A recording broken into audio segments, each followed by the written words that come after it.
মাছদেরকে দিলাম high protein food. আসসালামু আলাইকুম গাইস, দেখতে পারতেছেন এটা হচ্ছে আমার মাছের খাবারের কৌটা। তো নর্মাল ফুডের পাশাপাশি আমি কিছু প্রোটিন ফুড ইউজ করি। তার মধ্যে এখানে একটা হচ্ছে স্পিরুলিনা ট্যাবলেট এবং আরেকটা হচ্ছে ব্রাইন শিম্পের ট্যাবলেট। আমি এইগুলো আজকে মাছদেরকে খাওয়াবো, তো তার জন্য নিয়ে আসছি অস্ত্র। এই পুরাটা ওদেরকে দেওয়া যাবে না, তো আমি এগুলোকে অর্ধেক করে নিব। তাই এখন আমি এদেরকে মার্ডার করব।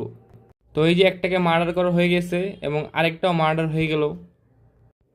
তো এই যে আমি এখানে দুইটাতে মার্ডার করে ফেলছি, দেখতে পারতেছেন আপনারা। আমি ছুরির উল্টা পাশ দিয়ে, যেটা শক্ত পাশটা আর কি, ওইটা দিয়ে এখন এগুলারে স্ম্যাশ করে নিব। কারণ এগুলো অনেক শক্ত, মাছ খাইতে পারবে না, একবারে গুঁড়া গুঁড়ো করে নিব এগুলারে। তো এই যে গুঁড়া গুঁড়া করা শেষ, এখন আমি এগুলারে মিলাই দিব একসাথে। তো দেখতে পারতেছেন আমি একটা কাগজে নিয়ে নিছি এগুলা, আপনারা কি আবার অন্য কিছু ভাইবেন না। তো এই যে এগুলো হচ্ছে আমার রেড ড্রাগন গাপ্পি। তো আমি দেখেন এগুলারে খাওয়ার দিতেছি, মার্শাল্লাহ এরা কত মজা করে খাইতেছে, দেখতে পারতেছেন আপনারা। এবং এই ফুডটা দিলে আপনাদের মাছের কালার এবং গ্রোথ খুব ভালো আসবে এবং মাছগুলো খুব অ্যাক্টিভ এবং হেলদি থাকবে। আজকের জন্য এই পর্যন্তই।